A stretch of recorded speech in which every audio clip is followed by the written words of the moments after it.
നിന്റെ വീട്ടിൽ അമ്മയും പെങ്ങന്മാരും ഉണ്ടോടാ? ഉണ്ടോടാ നിന്റെ വീട്ടിൽ അമ്മയും പെങ്ങന്മാരും? ഉണ്ടോടാ നിന്റെ വീട്ടിൽ അമ്മയും പെങ്ങന്മാരും? ഉണ്ടോ?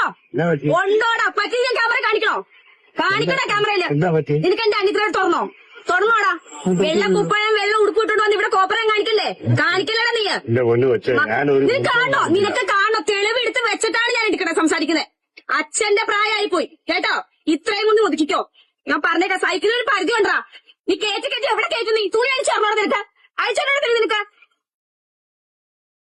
ചേട്ടന് പിന്നെ പോയപ്പോ ശ്രദ്ധിച്ചില്ലേ? ഞങ്ങളെ ശ്രദ്ധിച്ചില്ലേ കേട്ടോ? ഏത് പബ്ലിക് ഫോം ആയാലും സംസാരിക്കണമെങ്കിൽ പെണ്ണുങ്ങൾ വെറും ഊച്ചാളികളായി പോകും കേട്ടോടാ. സുഹൃത്തുക്കളെ, ഇന്ന് ബസ്സിൽ കയറി കഴിഞ്ഞാൽ ജാക്കി വെക്കാന്നുള്ളൊരു സംഭവം ഉണ്ടല്ലോ. ഇപ്പോഴും വയസ്സന്മാരോട് ആൾക്കാർ നിർത്തിയില്ല കേട്ടാ. ചെക്കന്മാരെ കുറവാണ്. ചെക്കന്മാർക്ക് ഇപ്പൊ ജാക്കി വെക്കേണ്ട ആവശ്യമൊന്നുമില്ല. അവർക്ക് അവരുടെ കാര്യങ്ങളൊക്കെ നടന്നു പോകുന്നത്. പക്ഷെ ഈ വയസ്സന്മാരുടെ പ്രശ്നമാണ്. വയസ്സന്മാർ എന്തുകൊണ്ടാണ് ഇങ്ങനെ ജാക്കി വെക്കാനായിട്ടൊരു ജനല്ലേ? എടാ തായവിളികളെ, നിങ്ങൾക്ക് ഇങ്ങനെ എന്തെങ്കിലും കഴപ്പുണ്ടെങ്കിൽ നിങ്ങൾക്ക് ആ പട്ടായിലേക്ക് ഒരു വിസക്ക് കയറിക്കൂടെ? അവിടെ പോയി നിങ്ങൾക്ക് ചാക്കി വെക്കേ ഒരൊറ്റ വെക്കേ എന്ത് വേണമെങ്കിലും ആവാം അല്ലേ?